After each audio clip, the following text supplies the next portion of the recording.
कृपया समाधान। बोलिए देवादिदेव 1008 मूल नायक श्री मुनि सुरतनाथ भगवान की जय जय जय। बोलिए प्रातः स्मरणीय संत शिरोमणि परम पूज्य 108 आचार्य गुरुवर विद्यासागर जी महामुनिराज की जय जय जय। बोलिए गुणायतन प्रणीता शंका समाधान प्रवर्तक भावना योग प्रवर्तक प्रखर वक्ता परम पूज्य 108 मुनिवर श्री प्रमाण सागर जी मुनिराज की जय जय जय। बोलिए परम पूज्य 108 मुनिवर श्री अरह सागर जी मुनिराज की जय जय जय। प्रिय दर्शकों, पारस चैनल, जिनवाणी चैनल एवं प्रमाणिक ऐप के माध्यम से प्रसारित होने वाले आज के शंका समाधान के कार्यक्रम से जुड़े सभी दर्शकों और श्रोताओं का मैं हार्दिक अभिनंदन करता हूं। मैं आपको लिए चलूं शंका समाधान की ओर। इसके पूर्व रोज की तरह हम लोग सामूहिक रूप से पूज्य गुरुदेव के चरण कमलों में शिवार नमोस्तु निवेदित करते हुए उनके मंगलमय आशीर्वाद से अपने को अभिषेक कर कृतार्थ करेंगे। तो चलिए हाथ जोड़िए, मस्तक झुकाइए और बोलिए मेरे साथ, नमोस्तु गुरुदेव, नमोस्तु गुरुदेव, नमोस्तु गुरुदेव। बोलिए मुनिवर श्री प्रमाण सागर जी महाराज की जय। प्रिय दर्शकों, धर्म प्रभावना समिति हेतु श्री मनोज कुमार, लल्लन अंकित कुमार परिवार कटनी ने 11,000 रुपये की राशि प्रदान की है और श्री मुन्ना लाल जी, अंकुर अंकित वैद्यराज परिवार कटनी, इन्होंने 21,000 रुपये की राशि प्रदान की है। श्री अनिल जैन, शोभा जैन, स्वाति जैन, न्यू स्वागत टेंट कैंटस नारायण नगर भोपाल, इन्होंने दयोदय पशु सेवा केंद्र कटनी के लिए 31,000 और दयोदय महासंघ के लिए 31,000 रुपये की राशि प्रदान की है। मैं आप सबों का बहुत बहुत आभार और साधुवाद प्रकट करता हूं। और गुरुदेव आपकी अनुमति से मैं अब लिए चलता हूं अपने दर्शकों को शंका समाधान की ओर। और प्रथम प्रश्न के लिए गुरुदेव रीठी जिला कटनी से अनिल जैन बच्चू चाचा कह रहे हैं, गुरुदेव जब व्यक्ति अंदर से हीन भावना से ग्रसित रहता है तो वह अपनी चर्चा की शुरुआत अपनी प्रशंसा से करता है, और पर वह जब अंदर से श्रेष्ठ होता है या उसकी भावनाएं श्रेष्ठ होती हैं तो वह अपनी चर्चा का आरंभ दूसरे की प्रशंसा से करता है। तो गुरुदेव क्या यही आध्यात्मिकता है? कृपया समाधान करें। बहुत अच्छी बात कही है। हीन भावना से ग्रसित व्यक्ति अपनी चर्चा की शुरुआत स्वयं की प्रशंसा से करता है और उपलब्धियों के मुकाम पर पहुंचे हुए व्यक्ति अपनी बात की शुरुआत औरों की प्रशंसा से करते हैं। आपने पूछा है क्या यही आध्यात्मिकता है? निश्चित, जिस व्यक्ति की सोच सकारात्मक हो, जो व्यक्ति गुणग्राही वृत्ति वाला हो और जिसके अंदर आध्यात्मिकता का प्रकाश फैल जाए, वो निश्चित परिपूर्ण होगा और सबके भीतर परिपूर्णता का दर्शन करेगा। पूज्य गुरुदेव सुभाष चौक कटनी से सीमा जैन कह रही हैं, गुरुदेव मेरी जिज्ञासा ये है कि हमारे देश में अनेकों धर्म के मंदिर हैं जिनमें बहुत सी जगह सर ढककर जाना अनिवार्य है।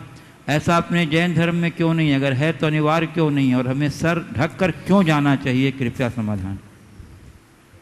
देखिए, सिर ढकना एक मर्यादा का द्योतक माना जाता है और हमें पूज्य स्थलों में से ढक कर जाना चाहिए।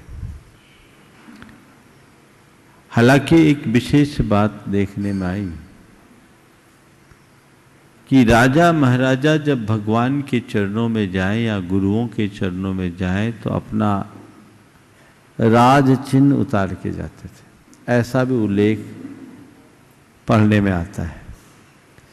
अब रहा सवाल सिर ढक करके जाने का नियम क्यों नहीं बनाया?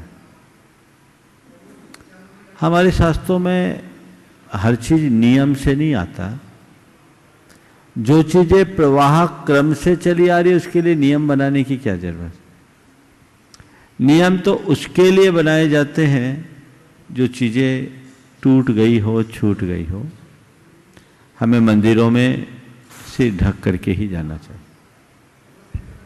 पूज्य गुरुदेव, दमोह मध्य प्रदेश से श्री संजय जैन कह रहे हैं, गुरुदेव सूखे पत्ते में जल्दी आग लग जाती है, लेकिन गीले पत्ते में आग लगाने के लिए भक्ति और विश्वास का तेल डालना पड़ता है। तो क्या भक्त और भगवान के बीच इतना ही संबंध है? देखिए, उदाहरण के साथ प्रश्न का तारतम्य थोड़ा ठीक व्यवस्थित नहीं हुआ। सूखे पत्ते में आग लगानी पड़ती, अपने जल्दी आग लग जाती है। गीले पत्ते में आग लगाने के लिए हमें तेल डालना पड़ता है, घी डालना पड़ता है। आपने जो सवाल किया है भक्ति और भगवान के बीच के संबंध से जोड़कर, उसे सूखे और गीले पत्ते के साथ न जोड़ें। इसे इस तरीके से जोड़ा जाए कि दिए में ज्योत तभी जलती है जब उसमें तेल हो और तेल से भींगी बाती हो। दीप में प्रकाश उत्पन्न करने के लिए तेल और तेल से भींगी बाती की जरूरत होती है, और वह जब किसी ज्योत के साथ जुड़ती है तो उसमें प्रकाश आता है। लेकिन रत्नन दीप के लिए किसी ज्योति और किसी बाती की जरूरत नहीं। प्रभु रत्न दीप की भांति है जो सर्वत्र अपना प्रकाश फैलाते हैं, और हम सबका जीवन दीप की भांति है जिसमें ज्योति प्रकट होने की पूर्ण संभावना है। पूज्य गुरुदेव, अंजड़ जिला बड़वानी मध्य प्रदेश से श्री अंतिम कुमार जैन पूछ रहे हैं, इस संसार में हर कोई सुख की चाबी ढूंढ रहा है, परंतु महाराज जी जब सुख में ही आनंद है, तृप्ति है, समाधान है, तो शंका ये है कि सुख को ताला लगाया किसने, और अब इस ताले को खोलने के 4 महत्वपूर्ण उपाय क्या? सुख में ही आनंद, तृप्ति और प्रसन्नता है, तो सुख में ताला किसने लगाया, और ताला खोलने के 4 महत्वपूर्ण उपाय। देखो, कई बार क्या अक्षर जो मूल्यवान पदार्थ होता है उसे सुरक्षित रखा जाता है कि नहीं? सुख हमारे जीवन के लिए बहुमूल्यवान है, तो इसे सुरक्षित रखते हैं। और सुरक्षा किसी भी वस्तु की कहाँ होती है? ताले के भीतर। सुख हमारे लिए मूल्यवान है, और सुख को सुरक्षित करने के लिए भी हमें उसे ताला में रखना पड़ता है, रखे। लेकिन विडंबना उनके साथ है जिनने ताला तो लगा दिया पर चाबी भूल गए। अब चाबी भूल गए तो क्या करें? और भूले भी नहीं है। हमारा जो ताला है ना, वो ताला भी सामान्य ताला नहीं है, वो टीपने वाला ताला है और नंबर से खुलने वाला ताला है। वो ताला हमने लगाया, चाबी भी अंदर ही है। अब ऐसे ताले को कैसे खोले जो ताला बंद है और चाबी अंदर है? इसको खोलने के लिए सबसे पहला काम नंबर मिलाने की कला सीखो। अगर तुम अपने सुख के ताला को खोलना चाहते हो तो पहली बात नंबर मिलाने की कोशिश करो, अर्थात देव, गुरु और शास्त्र से अपना नाता जोड़ दो। अगर वो नंबर मिल गया तो जो ये ताला है ना पल में खुल जाएगा, फिर तुम अपार सुख, तृप्ति और आनंद के धनी बन सकोगे। इसमें फिर कोई संशय जैसी बात नहीं रहेगी। तो पहली बात कि आप नंबर मिलाएं। दूसरी बात, यदि नंबर मिलाने की भी आपके पास गुंजाइश नहीं है तो एक मास्टर की रखो। मास्टर की का काम क्या होता है? हर ताले को खोलने की क्षमता मास्टर की के अंदर होती है। वो मास्टर की क्या है? ज्ञान, सद्ज्ञान।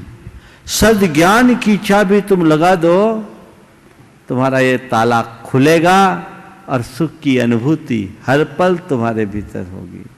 महाराज, नंबर मिलाने की भी गुंजाइश नहीं है, मास्टर की भी हमारे पास नहीं है, तो फिर क्या करें? तो फिर उसके लिए तीसरा उपाय होता है उस ताले को तोड़ने का। और कोई उपाय नहीं है, क्योंकि हमें हमारी निधि अंदर पड़ी हुई है, उस निधि को बाहर निकालना है। तो अब तो तीसरा उपाय यही है कि ताला को तोड़े। और ताले को तोड़ने के लिए क्या करना पड़ता है?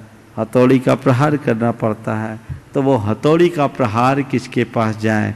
सद्गुरुओं के घन का प्रहार करवा लो एक बार, ताला पल में टूट जाएगा और तुम्हारे भीतर का खजाना खुल जाएगा। और चौथा जो तुमने बोला है, वह यही कहता हूँ, हमेशा उस चाबी को अपनी जनेऊ में बांध के रखो, अपने कमर में बांध के रखो, ताकि चाबी वो कभी गुमे ही नहीं। ज्ञान की दृष्टि यदि मनुष्य के अंदर हो तो जीवन में कभी भटकाव नहीं हो सकता। पूज्य गुरुदेव, पुणे महाराष्ट्र से श्री मंगेश गांधी कह रहे हैं कि गुरुदेव, तीर्थंकर मुद्रा में दायां हाथ ऊपर और दायां पैर भी ऊपर की ओर होता है, बायां पैर और बायां हाथ क्यों ऊपर नहीं होता? इस स्थिति की क्या वजह है? देखिए, क्या बोला आपने?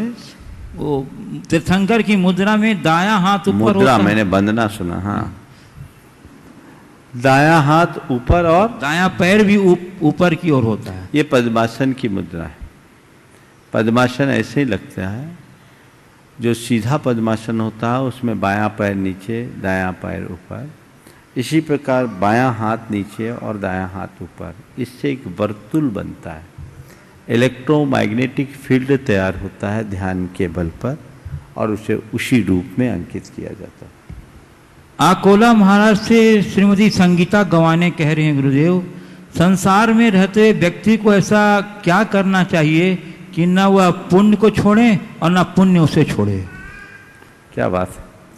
संसार में रहते हुए व्यक्ति को ऐसा क्या करना चाहिए कि न तो वो पुण्य को छोड़े और न ही पुण्य उसे छोड़े। कुछ नहीं करना, पाप से मुंह मोड़ दे। अगर तुम पाप से मुंह मोड़ दोगे तो पुण्य तुमको छोड़ना नहीं पड़ेगा और पुण्य तुमसे कभी मुंह नहीं मोड़ेगा। हमेशा पुण्य तुम्हें पकड़ा रहेगा। और जब तक तुम पाप के पीछे लगोगे तो पुण्य भी छूट जाएगा और पुण्य भी आपके साथ नहीं रहेगा। पुण्य को छोड़ना भी, पाप करने का मतलब है अपने पुण्य को भोगना, पुण्य को छोड़ना।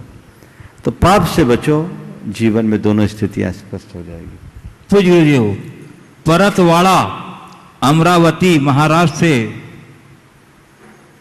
सौभाग्य कांक्षी सुपर्णा वैभव पेंढारी कह रही हैं कि श्रावक के घर में शुद्ध खाना घर के अलावा एक व्यक्ति का ज़्यादा बनाने के लिए बोला है, ताकि मुनि या कोई अतिथि आने पर उनका आहार हो सके। पर आजकल तो कोई अतिथि या मुनि आएंगे नहीं, ऐसा पता होने पर क्या करें? और रोज़ सुबह का खाना, शाम में खाना, ये तो होगा नहीं गुरुदेव, ऐसे में क्या करें? देखिए, बात सही है। ऐसे समय में एक ही बात है, अतिथि संविभाग व्रत का पालन करने में मुनि ही नहीं, उत्तम मध्यम जघन्य तीनों प्रकार के श्रावकों की बात, तीनों प्रकार के पात्रों की बात की। जघन्य में किसी भी पात्र को बुलाकर आप भोजन करा सकते हो। लेकिन आजकल समय भी बदल गया और व्यवस्थाएं भी बदल गई, सब प्रकार के पात्रों का लाभ मिलना थोड़ा कठिन होता है। तो फिर क्या करें? तो एक उपाय है कि आप अपना भोजन वैसे ही बनाए, पर भावना से अपना पुण्य अर्जित कर सकते हैं। और ये भावना भाए कि सभी साधु संतों का निर्विघ्न आहार हो और उनकी आहार बेला टालकर आप भोजन करें, तो ये आप लाभ ले सकते हैं। और उस निमित्त से रोज कुछ न कुछ दान निकालें। ये दान निकालने की भावना होनी चाहिए। अपनी शक्ति के अनुसार जितना संभव हो आप उतना दान निकालें। यदि ऐसा दान निकालेंगे तो आपको एक अच्छा परिणाम मिलेगा। पूज्य गुरुदेव, कटनी मध्य प्रदेश से डॉक्टर विनय जैन कह रहे हैं, गुरुदेव मेरा प्रश्न यह है कि how to control thoughts and how to purify thoughts. Jainism strongly believes in law of karma, क्योंकि हर पल विचार उत्पन्न होते हैं और उससे संबंधित कर्म का बंध होता रहता है और यह प्रक्रिया निरंतर चलती रहती है। और यह भी तय है कि जब कर्म बंद होता है तो उसका फल भी भोगना ही पड़ता है। तो गुरुदेव, हम कैसे अपने विचारों को कंट्रोल और प्यूरिफाई करें जिससे इस कर्म बंद की प्रक्रिया पर अंकुश लग सके और अपने जीवन को बेहतर बना सके? बहुत ही गंभीर सवाल पूछा है। हम अपने विचारों को कैसे नियंत्रित करें और कैसे विशुद्ध बनाएं, क्योंकि ये सब चीजें कर्मों के ऊपर अवलंबित है। प्रश्नकार का भाव ये है कि हमारे कर्मों के अनुसार विचार होते हैं और विचारों के अनुसार कर्म। ये प्रक्रिया निरंतर जारी रहेगी तो फिर हम आखिरकार कर्मों से बचे कैसे और अपने विचारों को शुद्ध कैसे बनाएं। थोड़ा सा इस विषय को समझने से पूर्व हमें एक बार कर्म सिद्धांत की, कर्म बंध की प्रक्रिया को संक्षेप में समझ लेना चाहिए। ये बात सही है कि हमारे विचारों के अनुसार कर्म होते हैं और कुछ अंशों में ये भी बात सही है कि हमारे कर्मों के अनुसार विचार होते हैं, लेकिन ऐसा पूरी तरह लागू नहीं होता। हमारे विचार कर्मों के अनुसार होते हैं और कर्मों के अनुसार हमारे विचार होते हैं। ये एक सामान्य नियम है। यदि हम अपनी मन स्थिति में थोड़ा परिवर्तन कर ले, शास्त्र की भाषा में कहें, मोह भाव से ऊपर उठकर ज्ञान भाव को जगा ले, तो हम कर्मों में बहुत बड़ा परिवर्तन कर सकते हैं। क्योंकि यदि हम ऐसा सोच लें कि जैसे कर्म होंगे वैसे भाव होंगे, जैसे भाव होंगे वैसे कर्म होंगे, तो हम कभी मुक्ति ही नहीं हो पाएंगे, क्योंकि कर्म से भाव और भाव से कर्म होगा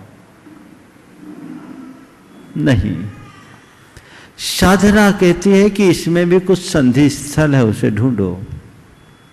वो क्या है कि कर्म अपना फल अकेले नहीं दे पाता, उसके लिए इन्वायरमेंट चाहिए अपने अनुकूल, द्रव्य, क्षेत्र, काल और भाव का। जब कर्म के अनुकूल वातावरण मिलते हैं तो कर्म पूरे प्रभाव के साथ अपना प्रताप दिखाता है। और कर्म के अनुकूल इन्वायरमेंट ना हो, द्रव्य, क्षेत्र, काल, भाव ना हो, तो कर्म कमजोर पड़ जाता है। तो यदि हम अपने अनुकूल द्रव्य, क्षेत्र, काल, भाव को रखें, कर्म के अनुकूल वातावरण से अपने आप को थोड़ा दूर करें, तो वो एक ऐसा संधि काल है, संधि स्थल है, जिस पर हम कर्म पर प्रहार करके उसे कमजोर कर सकते हैं। साधना में यही होता है। और उसके लिए ज्ञान भाव को जागृत करना है। जिसके अंतरंग में ज्ञान भाव जागृत हो जाता है, वो कर्म की सत्ता को उखाड़ फेंकने में समर्थ हो जाता है। और इसी के बल पर मुक्ति को पाया जाता है। ये तो कर्म सिद्धांत की बात को मैंने अति संक्षेप में आप सबसे कही, लेकिन इसके साथ आपने जो पूछा है कि हम अपने विचारों को नियंत्रित कैसे करें और उसे निर्मल या विशुद्ध कैसे बनाएं। विचारों को नियंत्रित करने के लिए सतत अभ्यास की जरूरत है। हमारे यहां बार बार भावना भाने की बात कही गई है। हम अगर अपने विचारों को नियंत्रित करना चाहते हैं तो विचार शुद्धि के लिए बार बार भावना भाएं, आध्यात्मिकता को अपने अंदर प्रकट करने की कोशिश करें। निरंतर जब हम ऐसी भावनाएं दोहराते जाएंगे तो हमारे विचारों में काफी कुछ नियंत्रण आएगा। इसके लिए मोटिवेशन एक बहुत बड़ा कारक है। वो सेल्फ मोटिवेशन भी हो सकता है और किसी अन्य के बल पर भी। सेल्फ मोटिवेशन हमारे लिए बहुत कारगर उपाय है और ये मोटिवेशन हम पा सकते हैं अपने चिंतन मंथन मनन से, स्वाध्याय करके, प्रवचन सुन के, किसी से मार्गदर्शन प्राप्त करके। अगर ऐसा हम करते हैं तो वो हमारे विचारों के नियंत्रण में एक प्रबल निमित्त बनता है, मोटिवेशन के बल पर। दूसरा, हम खुद को ऑटो सजेशन दे करके भी अपने विचारों को काफी हद तक नियंत्रित कर सकते हैं। जो हम होना चाहते हैं, जैसा हम होना चाहते हैं, उस तरह के विचार अपने मन में जगाएं। बार बार ऐसे वाक्यों को दोहराए तो उसके दोहराने से भी हमारे विचार नियंत्रित होते हैं। और अगर हम इन्हें भावना भाते भाते भाते भाते अपने चिंतन का अंग बना दें तो वो हमारे भाव शुद्धि का भी आधार बनता है। तो मैं तो आप सबसे कहूंगा कि नियमित भावना योग कीजिए, विचारों के नियंत्रण के साथ साथ विचार शुद्धि में भी समर्थ हो जाएंगे।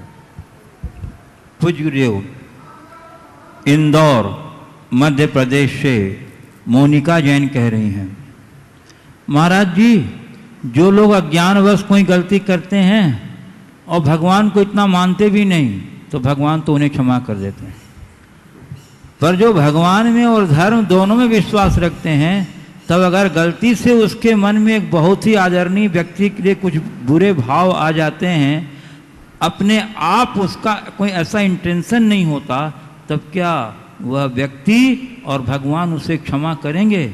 महाराज जी, ऐसे अनेक प्रकार के मन की दुविधाएं हैं, कृपया दूर करें। देखिए, बात सही है कि भगवान को न मानने वाले अगर कोई गलती करे तो भगवान उसे क्षमा कर देता है, ऐसा आपने कहा। अब भगवान पर विश्वास रखने वाले व्यक्ति से कभी कोई की आदरणीय व्यक्ति के प्रति कुछ गलती हो जाए तो भगवान और वो व्यक्ति क्या क्षमा करेंगे? दरअसल बात ये है कि हम ये कह देते हैं कि भगवान ने क्षमा कर दिया, न तो भगवान क्रोध करते हैं न भगवान क्षमा करते हैं। भगवान तो कोई लेने देने, भगवान को तो कोई लेना देना नहीं। लेकिन हमारे भीतर का जो भगवान है वो हमारी गलतियों को तब तक माफ नहीं करता जब तक हम अंतर मन से क्षमा नहीं मांगते। बाहर का भगवान भूल जाओ, उनको कोई लेना देना नहीं। अपने भीतर के भगवान से तो क्षमा मांगो। वो भगवान तुम्हारे भीतर है, तुम्हारा ईश्वर तो तुम्हारे भीतर है, उससे क्षमा मांगो। हृदय से क्षमा मांगोगे, तुम्हारा अंतर मन अगर तुम्हारे आत्मा से क्षमा मांगता है और तुम्हारी आत्मा क्षमा कर देती है तो सब चीजें खत्म हो जाएगी। लेकिन वो क्षमा भाव तभी होगा जब तुम्हारे अंदर अपने कृत कर्मों का पश्चाताप हो। जिनके अंदर ऐसा भाव नहीं, वे कर्मों का बोझ लेकर जाते हैं, और जिनके अंदर ऐसा पश्चाताप होता है वो कर्मों को साफ करके जाते हैं। तो अपने अंतरात्मा से क्षमा मांगे। पूज्य गुरुदेव, रीठी जिला कटनी मध्य प्रदेश से मयूरी जैन कह रही हैं, गुरुदेव 21 दिन का ऑनलाइन भावना योग शिविर जो कि doctor Saroj ma'am, doctor sir and all team members द्वारा लिया गया, उसमें मैंने पार्टिसिपेट किया और उससे मेरा जो एक्सपीरियंस रहा शायद मैंने कभी फील भी नहीं किया अभी तक और मैं शब्दों में व्यक्त नहीं कर सकती। गुरुदेव, उससे प्रभावित होकर मैं आज आपके सामने एक संकल्प लेना चाहती हूँ कि मैं प्रतिदिन 90 दिनों तक भावना योग करूँगी। मुझे आशीर्वाद देने की कृपा करें और इस संकल्प के साथ आशीर्वाद स्वरूप मैं आपसे एक अनुमति लेना चाहती हूँ कि मैं पाठशाला के बच्चों को हर संडे भावना योग करवा सकती हूँ कि नहीं। अगर आपका आशीर्वाद हो तो गुरुदेव हमें मार्गदर्शन दें। बहुत अच्छी बात है, बड़ी प्रसन्नता का विषय है। बहुत लोगों ने भावना योग किया। कल ही मैंने सबको आशीर्वाद दिया था। 21 दिन तक लगातार लोगों ने अपना समय दिया और 1500 से अधिक लोग इसमें भाग लिए। जैसे डॉक्टर पाटोडी, डॉक्टर कोठारी का उल्लेख किया, राजेश पूनम ने पूना से, मुकेश कीर्ति ने दिल्ली से, नमन दोषी और बहुत सारे लोग जिनका कल उल्लेख किया गया था। ये लोग भावना योग के शुरू से जुड़े हुए हैं और भावना योग के अभियान को आगे बनाने के हिस्से बने हुए।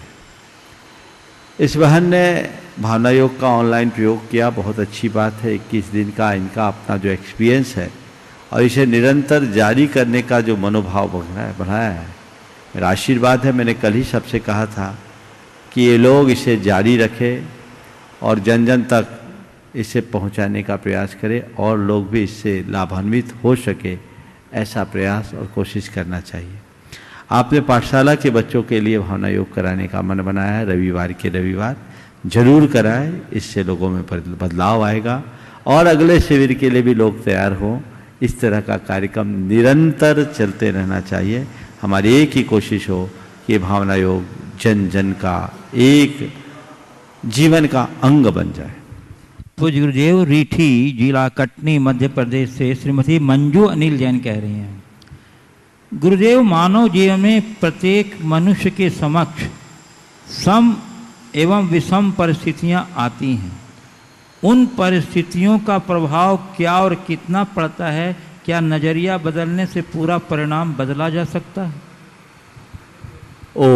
देखो थोड़ा, देखिए, जीवन में सम विषम परिस्थितियां आती ही रहती हैं, बिल्कुल सही है। और उन परिस्थितियों का जीवन में प्रभाव क्या होता है, क्या नज़रिया बदल जाने से जीवन में परिवर्तन आ जाता है? निश्चित बहुत कुछ आ जाता है। सबसे पहली बात तो ऐसी स्थिति में हमारे मन को समाधान मिलता है, हमारे मन को शांति मिलती है, प्रसन्नता होती है। हमें उस दिशा में प्रयास करना चाहिए और परिस्थितियों को हम भले न बदल पाएँ, मनस्थिति के बदल जाने से हमारी मानसिकता में बहुत बड़ा परिवर्तन आ जाता है।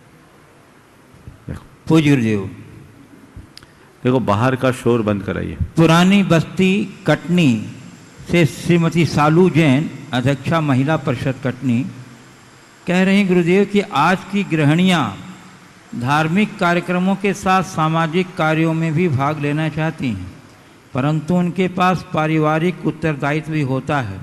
तो फिर वह किस प्रकार संतुलन बनाकर चले कि किसी की उपेक्षा भी न हो? और गुरुदेव, आजकल के एकल परिवार में तो ये बहुत कठिन प्रतीत होता है, कृपया समाधान देने की कृपा करें। बहुत अच्छी बात है। धार्मिक कार्यों के साथ, ठीक है, हो जाने दो, सामाजिक कार्यों के प्रति अपनी भागीदारी देने की भावना बहुत अच्छी बात है, करना चाहिए। अब इसके लिए समयाभाव है तो हमें अपनी थोड़ी सी प्राथमिकताओं को परिवर्तित करना चाहिए। हमें ये देखना चाहिए कि हमारे लिए महत्वपूर्ण कार्य क्या है। हम अनावश्यक कार्यों से अपना समय बचाएं, लेकिन एक गृहिणी की सबसे पहली जिम्मेदारी अपने घर की आंतरिक व्यवस्थाओं को सुव्यवस्थित करने की है। एकल परिवार होने पर ये जवाबदारी और ज़्यादा बढ़ जाती है। तो अपने जिम्मेदारियों का निर्वहन हम अच्छे से करें। उसके बाद से जो हमारा अनावश्यक समय इधर उधर व्यतीत होता है उससे समय बचाएं, फिर आगे बढ़ें, तो ये कार्य बहुत अच्छे से किया जा सकता है। पूज्य गुरुदेव, विदिशा मध्य प्रदेश से आदित्य जैन कह रहे हैं, गुरुदेव, सत्य हमेशा ही सत्य रहता है या देश काल और परिस्थिति के हिसाब से सत्य की परिभाषा भी बदल जाती है? कृपया समाधान। देखिए, सत्य तो सत्य है, देश काल के अनुसार उसकी व्याख्याएं लोग बदलते, बात अलग है, पर सत्य का स्वरूप कभी बदलता नहीं, वो अटल होता है। जो बार बार बदलता है वो सत्य नहीं, सत्य शाश्वत होता है और हमें उसी पर निष्ठावान बनना चाहिए। बाकल मध्य प्रदेश से श्री संजय मोदी कह रहे हैं, गुरुदेव हम मन की कड़वाहट को कैसे क्वारंटाइन करें कि हमारे बहुत सारे संबंध वेंटिलेटर पर जाने से बच जाएं, कृपया समाधान करें। मन की कड़वाहट को कैसे क्वारंटाइन करें कि बहुत सारे संबंध वेंटिलेटर पर जाने से बच जाए। देखिए, मन की कड़वाहट को क्वारंटाइन करने की बात आपने की है। पहले तो मैं ये कहूँगा कि मन में कड़वाहट उत्पन्न ही ना होने दें, तो थोड़ा सा आप सुरक्षित दूरी बना करके रखें। अगर सुरक्षित दूरी बना कर रखेंगे तो मन में कड़वाहट आएगी नहीं, यह इन्फेक्शन भीतर जाएगा नहीं, तो फिर आपको अलग से पृथकवास की भी ज़रूरत नहीं होगी। विडंबना एक और है, देश में क्वारंटाइन शब्द का तो चलन खूब है, पर पृथकवास कोई नहीं जानता। हमें हिंदी का प्रयोग करके अच्छे शब्दों का प्रयोग करना चाहिए। पृथकवास रहे, हम अलग थलग रहे, एक दूसरे के साथ असंपृक्त रहे, ये प्रयास होना चाहिए। आपने कहा है कि मन की कड़वाहट को क्वारंटाइन करें। कड़वाहट को क्वारंटाइन नहीं करना है, जिसके मन में कड़वाहट है उसे क्वारंटाइन होना है। जब भी हमारे मन में कड़वाहट आने लगे, हम अपने आप को उस कार्य से, उस क्षेत्र से, उस स्थान से अलग थलग कर दें। और यदि हम वहाँ से अपने आप को अलग कर लेते हैं और अपने चिंतन में थोड़ा बदलाव लाते हैं, तो वो कड़वाहट खत्म हो जाए और फिर हमें अपने संबंधों को कभी वेंटिलेटर पर टांगने की नौबत ही नहीं आएगी। अब उसकी कोई अलग से, आज के समय में कोरोना की वैक्सीन नहीं है, पर मन की कड़वाहट को मिटाने की एक बहुत शानदार वैक्सीन है, और वो वैक्सीन है सकारात्मक सोच की। एक वैक्सीन लगा लो, सारी कड़वाहट खत्म। मन में क्षमा भाव जागते ही सारा मैल दूर हो जाता है। क्षमा का एक इंजेक्शन लगा लो, तुम्हारे अंदर की सारी बुराई और विकृति दूर हो जाएगी और जीवन निहाल होगा। पूज्य इंदौर मध्य प्रदेश से महेंद्र जैन पत्रकार कह रहे हैं, समस्याओं का कोई साइज या पैमाना नहीं होता है, ये तो उस व्यक्ति की समस्याओं के सुलझाने की क्षमता पर निर्भर करता है कि वह समस्या उसके लिए छोटी है या बड़ी। महाराज जी, एक समस्या किसी के लिए बड़ी होती है, किसी के लिए छोटी होती है। हमें समस्याओं को सुलझाने के लिए अपनी क्षमताओं को किस प्रकार बढ़ाना चाहिए? बिल्कुल सही है, समस्याओं का कोई पैमाना नहीं होता, उस व्यक्ति के ऊपर निर्भर करता है कि वो किस रूप में लेता है। आपने पूछा है कि समस्याओं को सुलझाने के लिए हम अपनी क्षमताओं को कैसे बढ़ाएं। देखिए, आपके अंदर आत्मविश्वास होना चाहिए। आपके मन में अगर आत्मविश्वास है तो कितनी भी जटिल समस्या हो, आपको समस्या नहीं दिखेगी, समाधान का रास्ता दिखेगा। प्रॉब्लम को सभी देखते हैं, पर बिरला ज्ञानी होता है जो सॉल्यूशन देखता है। समाधान का रास्ता खोजने का अभ्यास कीजिए, अपने आप आपकी क्षमताएं विकसित होगी। आत्मविश्वास रखना, समाधान का रास्ता खोजना, सकारात्मक सोच रखना और आशावादी बनना, ये चारों बातें आपके जीवन में आ जाए तो आप हर समस्या का समाधान घटित कर सकेंगे। पूज्य गुरुदेव, इंदौर मध्य प्रदेश से ही शेफाली राजेश जैन काव्यांजलि इंदौर कह रही हैं, महाराज जी, पहले एक समय था जब इंसान को इंसान से भगवान बनने का उपदेश गुरुजन देते थे, परंतु आज कैसा समय आ गया है कि इंसान को इंसान बनने का उपदेश इतने ज्ञानी गुरुओं को देना पड़ रहा है। क्या भविष्य में इससे भी बुरी स्थितियां आने की संभावना है? कृपया समाधान। ये कलयुग का प्रताप ही है। बिल्कुल जिसे आत्मा और परमात्मा का उपदेश देना चाहिए, ब्रह्म और माया के निगूढ़ तत्वों की बात करनी चाहिए, आज उन्हें एक इंसान की भांति जीने का उपदेश देना पड़ रहा है। ये बदले हुए दौर का परिणाम है, ये कलयुग है जिसका रूप अपनी पूर्ण प्रखरता के साथ प्रकट हो रहा है।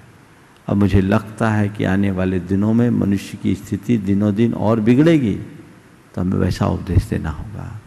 संतों का उपदेश हमेशा द्रव्य क्षेत्र काल भाव के अनुरूप होता है, पात्र के अनुरूप उपदेश दिया जाता है। जो इंसान बनने लायक नहीं, उसे भगवान बनने का उपदेश देके हम क्या करेंगे? हम जो जैसा है उसको उसी अनुरूप उपदेश दिया जाता है, और कलयुग में यही अपेक्षित है। तो गुरुदेव, आगरा उत्तर प्रदेश से डॉक्टर प्रशांत जैन कह रहे हैं, गुरुदेव मेरा प्रश्न ये है कि आज के ज़माने में यदि आप अच्छे हैं, दयालु हैं और सबके प्रति अच्छा भाव रखते हैं, तो ज़माने की नज़र में आप बेकार हैं। अगर आज के समय में आपको ग्रोथ करनी है तो थोड़ा बहुत छल तो आना ही चाहिए, वरना दूसरे लोग आपका इस्तेमाल करके खुद आगे बढ़ जाएंगे। ऐसे में क्या करें गुरुदेव? बात बिल्कुल सही है। अगर आपको आगे बढ़ना है तो छल करना पड़ेगा, नहीं तो दूसरे लोग आपसे आगे बढ़कर खुद ग्रोथ कर जाएंगे। एक नज़रिया ये है। लेकिन मैं आपसे ही एक सवाल करता हूँ, आपके सामने दो व्यक्ति है। एक व्यक्ति जो है बड़ा साधारण पर मिलनसार, मृदुभाषी, ईमानदार, व्यवहार कुशल, कर्तव्यनिष्ठ, और दूसरा व्यक्ति एक सफलतम व्यक्ति के रूप में गिने जाने वाला, बड़ा पैसा और प्रभाव रखने वाला, लेकिन उसका व्यवहार बड़ा अक्खड़, मिजाज बड़ा अड़ियल, स्वभाव बड़ा गड़बड़ और प्रवृत्ति एकदम उटपटांग। दोनों व्यक्तियों में आप किसे पसंद करेंगे, पहले वाले को या दूसरे वाले को? हाँ, पहले वाले को करेंगे ना, दूसरे वाले को पसंद नहीं करेंगे। पर विडंबना है, आप पसंद पहले वाले को करोगे, पर पहले वाला जैसा बनने की कोशिश बहुत कम लोग करते हैं। दूसरे वाले को कोई पसंद नहीं करेगा, पर उसके लाइन पर चलने वाले लोग ज़्यादा है। तो गलत लाइन पर लोगों का स्वाभाविक आकर्षण होता है, लोग उस तरफ बढ़ने की कोशिश करते बढ़ते हैं। लेकिन हमें चाहिए कि हम इस तरह से अपनी प्रवृत्ति न बनाएं। हमें हमेशा आदर्श को ही अपनाना चाहिए। अगर छल छद्म करके आप ग्रोथ पाओगे तो वो ग्रोथ बारिश के पेड़ जैसी ग्रोथ होगी, जो जितनी तेजी से बढ़ता है उतनी तेजी से सूख भी जाता है।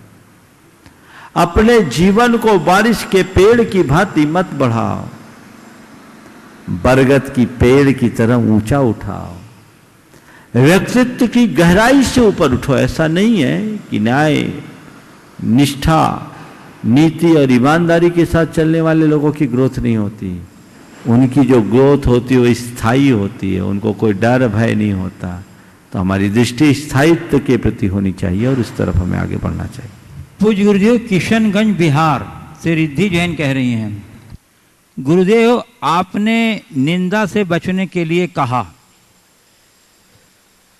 शंका ये है कि हम खुद पर तो ऑटो सजेशन या नियम लेके कदाचित निंदा करने से बच भी जाएं, लेकिन जब कोई दूसरा व्यक्ति हमें कॉल करके या हमारे सामने किसी तीसरे व्यक्ति की निंदा कर रहा हो, तो हम उन्हें कैसे रोकें ताकि उन्हें बुरा भी न लगे और हमें निंदा सुनने का पाप भी न लगे? ऐसे व्यक्ति को रोकने का सबसे सरल तरीका है विनम्रता से उनसे कह दे कि आपकी बातें हमें समझ में नहीं आ रही है और इन बातों में हम रुचि नहीं रखते। बात खत्म। और दूसरा, फोन पर अगर कोई बात करे तो बोले लाइन क्लियर नहीं है, अभी सुनाई नहीं पड़ रही, बाद में बात करेंगे। दिमाग निकालो। आपके पास 100 उपाय है, बशर्ते आप खुद उससे बचना चाहो। आपके मन में उसके प्रति रस नहीं होना चाहिए। मुश्किल तो ये हाँ सुनने का रस आ जाता है, उससे बचो। किसी भी तरीके से आप बहाना बना करके टाल सकते हो, वहां से खिसक सकते हो। आप इस बात के लिए कहीं से बाध्य नहीं है कि कोई आपकी निंदा करे तो आप किसी की निंदा करे तो आप सुनो ही, आप खिसक जाओ, कोई भी बहाना बना सकते हो, कोई बाधा नहीं। पूज्य गुरुदेव, कुछ हमारे यहाँ उपस्थित जिज्ञासु हैं, 4 हैं जी। गुरुदेव, पुणे मध्य प्रदेश से सुनीता जैन कह रही हैं, महाराज जी मैं पुणे से इंजीनियर नित्या जैन हूँ। मेरी जिज्ञासा यह है कि जितनी भी सिद्ध भूमियाँ हैं जैसे शिखर जी आदि, वह सब तीर्थंकर के मोक्ष जाने के बाद सिद्ध भूमि कहलाई या पहले से ही सिद्ध भूमि माना जाता था? तथा जितने भी कोड़ा कोड़ी मुनि मोक्ष गए हैं वह सब तीर्थंकर के मोक्ष जाने के बाद गए या पहले भी गए थे?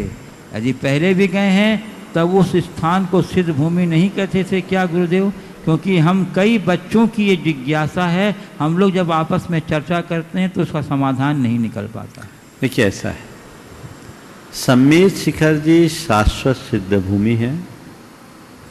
वह धरा है जहाँ अनादिकाल से अनंत अनंत मुनियों ने मुक्ति की प्राप्ति की। तीर्थंकरों ने तो निर्वाण पाया ही, साधारण मुनियों को भी वहाँ मुक्ति मिली। केवल तीर्थंकरों की दृष्टि से भी हम विचार करें तो अतीत के अनंत काल की दृष्टि से अनंत 24 की वहाँ मुक्ति हुई है। वर्तमान काल के 24 में से 20 तीर्थंकरों की निर्वाण स्थली होने के कारण वो हम सबके लिए विशिष्ट वंदनीय और पूजनीय क्षेत्र है। दूसरा जो आपने कहा अन्य तीर्थ क्षेत्रों में, तो अन्य जो तीर्थ क्षेत्र है जो शाश्वत नहीं है, वहाँ तीर्थंकरों या मुनियों के निर्वाण के बाद उसे हमने सिद्ध क्षेत्र कहा। जब तक उनका निर्वाण नहीं हुआ तक वह सिद्ध क्षेत्र की संज्ञा को प्राप्त नहीं किया। जैसे बगल में कुंडलपुर है, अंतिम केवली श्रीधर महाराज के निर्वाण भूमि होने के कारण कुंडलपुर जी सिद्ध क्षेत्र है। ऐसे ही अन्य सिद्ध क्षेत्रों के साथ लगा लेना। और इसी तरह चंपापुरी, पावापुरी, गिरनार ये शाश्वत सिद्ध क्षेत्र में नहीं आते। ये वर्तमान काल के हमारे तीर्थंकर भगवंतों के निर्वाण के काल से है। जहाँ तक सम्मेत शिखर जी के कोड़ा कोड़ी मुनिराजों के निर्वाण का सवाल है, उसका अर्थ ये लेना कि इतने मुनि एक साथ कभी निर्वाण को प्राप्त नहीं हुए। वर्तमान इस तीर्थ काल में भगवान ऋषभदेव से लेकर भगवान महावीर के काल तक संबंधित टोक से इतने मुनिराजों को निर्वाणोपलब्धि हुई है। वो बहुत लंबा काल है, एक कोड़ा कोड़ी सागर का, असंख्य वर्षों का। उसमें इतने मुनि गए हैं तो बहुत लंबे कालावधि में, क्योंकि ऐसे इतने सारे मुनियों का मोक्ष नहीं होता। संपूर्ण मनुष्य लोक में 6 महीने 8 समय में 608 जीव ही मोक्ष जाते हैं।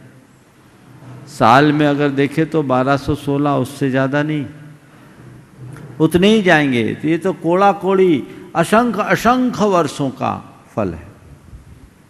पूज्य गुरुदेव, भोपाल मध्य प्रदेश से क्षमा जैन कह रही हैं, गुरुदेव कहते हैं कि जो होता है अच्छा होता है।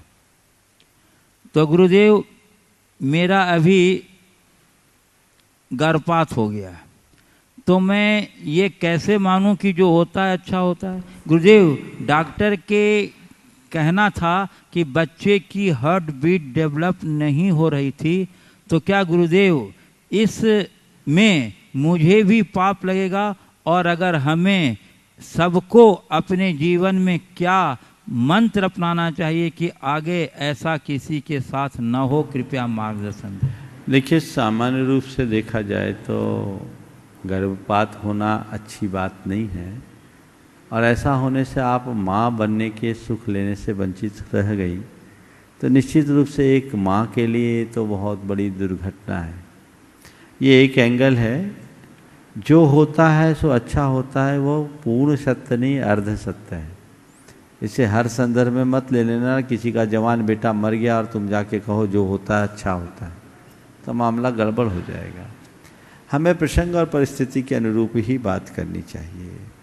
गर्भपात होना प्रथम दृष्टिया अच्छी बात नहीं है, लेकिन आप अपने मन के संतोष के लिए ये सोचे कि उस जीव की इतनी आयु थी, पेट से ही चला गया, कदाचित और अधिक आयु होती, मैं जन्म देती और वह पूरी तरह से डेवलप नहीं हो पाता, उसका शरीर पूर्णतः विकसित नहीं होता, तो उस जीव को भी बहुत दुख भोगना पड़ता और मुझे भी उसकी परवरिश में बहुत मेहनत करनी पड़ती। कम से कम उसकी अपेक्षा तो अच्छा हो गया। ये अपने चित्त के समाधान की एक बड़ी भावना है और हमें ऐसे ही सकारात्मक दृष्टि से देखना चाहिए। रहा सवाल पाप लगने का, तो ये पाप के उदय से ऐसा हुआ है, आपने प्रयत्न पूर्वक बच्चे को गिराया है, तो ये महापाप है। गुरुजनों से जाकर उसका प्रायश्चित लेना चाहिए। और यदि बच्चा अपने आप गिरा है तो ये आपके पाप का फल है। मन में समता रखते हुए अपने पुण्य को गाढ़ा बनाने का प्रयास करना चाहिए और अपेक्षित सावधानी रखते हुए ऐसा जीना चाहिए ताकि ऐसी घटनाओं की पुनरावृत्ति ना हो। अब यहाँ वाले बोला मैं आमंत्रित कर रहा हूँ श्री राहुल जैन सतना।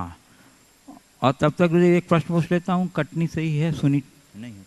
आइए राहुल जैन, और उसके बाद तैयार रहेंगे विजय वैद्य मामा कटनी। नमोस्तु महाराज जी। हाँ बोलो। सतना से कटनी की यात्रा के दौरान एक गांव में कुछ बच्चे लकड़ी की सुंदर टोकरियां बेच रहे थे, तो उसमें उनके आग्रह करने पे मम्मी जी ने टोकरियां ले ली। तो लेने के बाद मैंने ये कहा कि अपने को उसकी ज़रूरत नहीं थी, तो अपने को लेने की आवश्यकता नहीं थी। तो मम्मी ने बोला कि इनकी इससे आजीविका चल रही है, तो अपन ने ये ले लिया। तो क्या ये लेने से हमें अति परिग्रह का कुछ दोष लगेगा कि या हमने उनका लिया कुछ भला किया? देखो ऐसा है, एक टोकनी के लिए तो तुम परिग्रह देख रहे हो और मॉल में जाकर उठपटांग चीजें खरीदते हो तब परिग्रह नहीं दिखता। बताओ, परिग्रह देखना है तो सब तरफ देखो। एक गरीब का पेट भर रहा है तो तुम्हें परिग्रह नजर आ रहा है, और बाजार में जाकर के हजारों रुपये फूंकते हो तो परिग्रह नहीं दिखता। इसलिए हमें व्यापक दृष्टिकोण रखना चाहिए। मेरी दृष्टि में आपकी माँ ने जो किया वो सही किया। श्री विजय वैद्य मामा कटनी, और उसके बाद तैयार रहेंगी श्रीमती अल्पना जैन कटनी। पूज्य गुरुवर के चरणों में त्रिवार नमोस्तु। पूज्य गुरुवर, हमारा प्रश्न यह है कि कोरोना महामारी के काल में चौका लगाने वाले श्रावकों को कैसे पड़गाहन करना चाहिए, कैसे आहारचर्या कराना चाहिए, जिससे हमारे गुरुवर की सुरक्षित आहारचर्या संपन्न हो सके, तथा मुनिश्री मन शुद्धि, वचन शुद्धि एवं काय शुद्धि का क्या अभिप्राय है? देखिए, कोरोना का जो काल है, आप लोगों को सावधानी रखनी चाहिए। अभी सब जगह संक्रमण है, तो संक्रमण से बचना चाहिए। और अभी तो मैंने कह दिया है कल ही कमेटी को यहाँ के लिए, और ये सब जगह होना चाहिए। अब आहार वे ही दे पाएंगे कल के बाद परसों से जो 24 घंटे यहीं रहेंगे। ये नियम है, जो 24 घंटे यहीं रहेंगे वे ही आहार देंगे। जो घर आएंगे जाएंगे, दुकान आएंगे जाएंगे, दफ्तर आएंगे जाएंगे, वे अब आहार नहीं दे पाएंगे, क्योंकि जिस तरीके से संक्रमण की स्थिति दिनों दिन बढ़ रही है उसे देखकर लगता है कि कुछ भी हो सकता है। इसलिए अपेक्षित सावधानी रखनी चाहिए। देश भर में सभी लोगों को इस बात का ध्यान रखना चाहिए, क्योंकि जब से अनलॉक हुआ है तब से लोगों ने अपेक्षित सावधानियां कम कर दी है। हमें सावधानी रख कर के कार्य करना चाहिए। अभी देना महत्वपूर्ण नहीं है, सुरक्षा महत्वपूर्ण है। जैसे आप मंदिर की पूजा अर्चा को भी अनुमोदना से संपन्न कर रहे हैं, वैसे ही साधुओं के आहार दान को भी अनुमोदना से संपन्न किया जा सकता। श्रीमती अल्पना जैन कटनी तैयार रहेंगी। श्रीमती कल्पना जैन मालगुजार जबलपुर। अल्पना पायल जैन। नमोस्तु गुरुदेव, नमोस्तु गुरुदेव, नमोस्तु गुरुदेव। गुरुदेव, परोपकार स्वोपकार एवं परोपकार का आपस में क्या संबंध है? स्वोपकार की उपेक्षा करके परोपकार करना क्या परोपकार की श्रेणी में आ सकता है? गुरुदेव, परोपकार कैसे करें कि स्वोपकार में बाधा ना आए? परोपकार कैसे करें कि सोपकार में बाधा ना आए? देखिए, परोपकार करिए और परोपकार की सोच करके करिए, लेकिन अपने आत्महित को ध्यान में रखकर करिए। परोपकार का कार्य करने वाला व्यक्ति यदि उदारता पूर्वक परोपकार करता है तो कभी उसके स्वहित में बाधा नहीं आती। यदि अहंकार करता है तो उसके स्वहित में बाधा आ जाती। तो सोपकार करके हमें ऐसा चलना चाहिए। पायल जैन पूछेंगी? हो गया? नहीं, चलिए। श्रीमती कल्पना जैन मालगुजार जबलपुर। नमोस्तु गुरुदेव। व्यवहार संबंधों को विकसित करने की बात करता है, लेकिन आध्यात्मिकता संबंधों को सीमित करने की बात करती है। और जहाँ तक जैसे हम देखते हैं कि हम आजकल के साधु संतों में आध्यात्मिकता का जो जी रहे हैं उनमें इस संबंध में व्यापकता नज़र आ रही है। तो क्या यह व्यापकता का दायरा इनकी आध्यात्मिकता में बाधा नहीं आता? और आध्यात्मिकता और व्यवहारिकता में मतलब क्या भिन्नता है? बहुत अच्छा सवाल आपने किया है। व्यवहार संबंधों को बढ़ाने की बात करता है और अध्यात्म संबंधों को सीमित करने की बात करता है। आपने एक बात कही कि वर्तमान के साधु संत व्यवहार को ज़्यादा बढ़ा रहे हैं, व्यापक बना रहे हैं। क्या ये व्यापकता उनकी आध्यात्मिकता में बाधा नहीं है?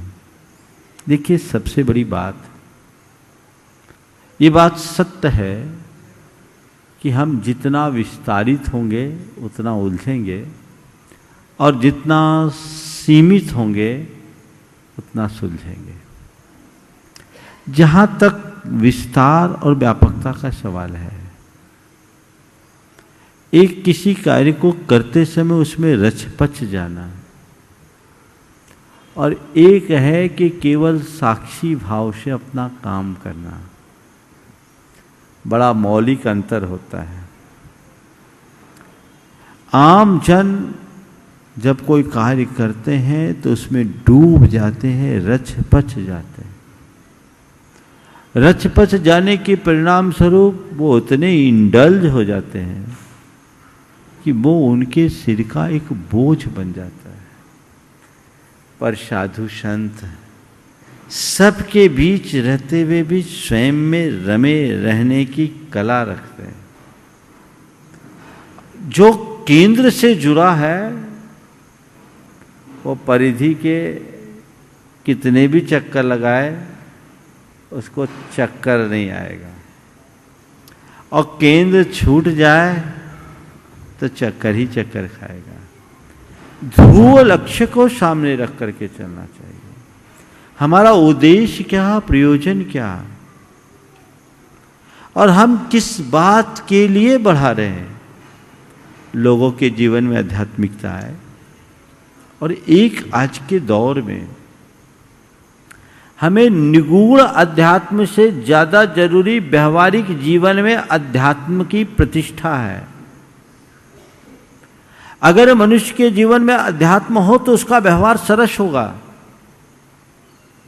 व्यवहार में अध्यात्म जो जीवन के उतार चढ़ाव में ठहराव ला सके। अध्यात्म का अर्थ केवल इतना नहीं है कि अकेले एकाकीपन में लीन हो जाओ और जीवन को नीरस और शुष्क बना दो।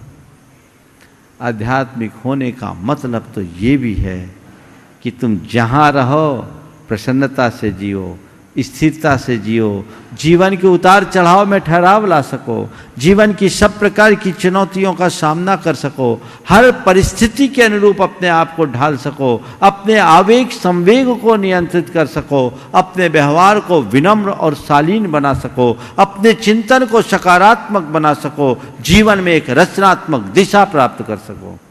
क्या ये अध्यात्म नहीं है? हमने अध्यात्म को एकांगी नजरिए से देखा, ये बहुत बड़ी भूल हो गई। इस भूल ने अध्यात्म को सीमित किया है। मैं तो ये जानता हूं कि एक गृहस्थ को भी आध्यात्मिक होना चाहिए, हर व्यक्ति को आध्यात्मिक होना चाहिए, कि स्टूडेंट को भी आध्यात्मिक होना चाहिए। उसके अंदर की दृष्टि जब तक अध्यात्म परक नहीं होगी तो न तो वह अपने स्ट्रेस को मैनेज कर पाएगा, न अपने संपूर्ण जीवन को व्यवस्थित कर पाएगा। इसकी जरूरत है। तो हम लोग वही अध्यात्म लोगों के जीवन में बताते हैं, वो उसके जीवन में प्रतिष्ठित हो जाए और फिर आगे चलकर उसके भीतर अपने गहन आत्मबोध की दृष्टि और भावना जगे, तो हो सकता है उसके प्रताप स्वरूप वो अध्यात्म की निगूढ़ साधना में जा सके। लेकिन वो अपर क्लास की बात है, नीचे की क्लास की नहीं। तो मैं तो ये कहूँगा, हर व्यक्ति को अध्यात्म के साथ जुड़ा रहना चाहिए और सबके बीच रहते हुए स्वयं में रमने की कला विकसित करनी चाहिए। वो आए तो आए, पर जो बात मैंने अभी आध्यात्मिक दृष्टि से आप सबके लिए कही, वो अध्यात्म हमारे जीवन में घटित हो, हम उसके अनुरूप आनंदित हो। अपने मन में क्षमता बनाए रखना, अपने स्वभाव में विनम्रता बनाए रखना, अपनी प्रवृत्ति में शालीनता ले आना, अपनी भावनाओं पर नियंत्रण रखने की क्षमता विकसित कर लेना, आत्म संयम घटित करना, क्या अध्यात्म के बिना संभव है? बहन जी, किताबें पढ़ने का नाम अध्यात्म नहीं है। एक कोने में बैठ करके माला जपने का नाम भी अध्यात्म नहीं है। अध्यात्म अपने अंतर मन में झांक कर उसे ठीक करने का नाम है, जो हर स्थिति में हो सकता है, और हमें उसी दृष्टि से अपने जीवन को देख करके चलना चाहिए। बहुत अच्छा सवाल आपने किया है, निश्चित इससे लोगों को एक नई दृष्टि मिलेगी। समय आप सबका हो गया, यहीं पर विराम। बोलिए परम पूज आचार्य गुरुवर श्री विद्यासागर जी महाराज की। बोलिए परम पूज्य 108 मुनिवर श्री प्रमाण सागर जी महाराज की। परम पूज्य 108 मुनिवर श्री अरहत सागर जी मुनिराज की।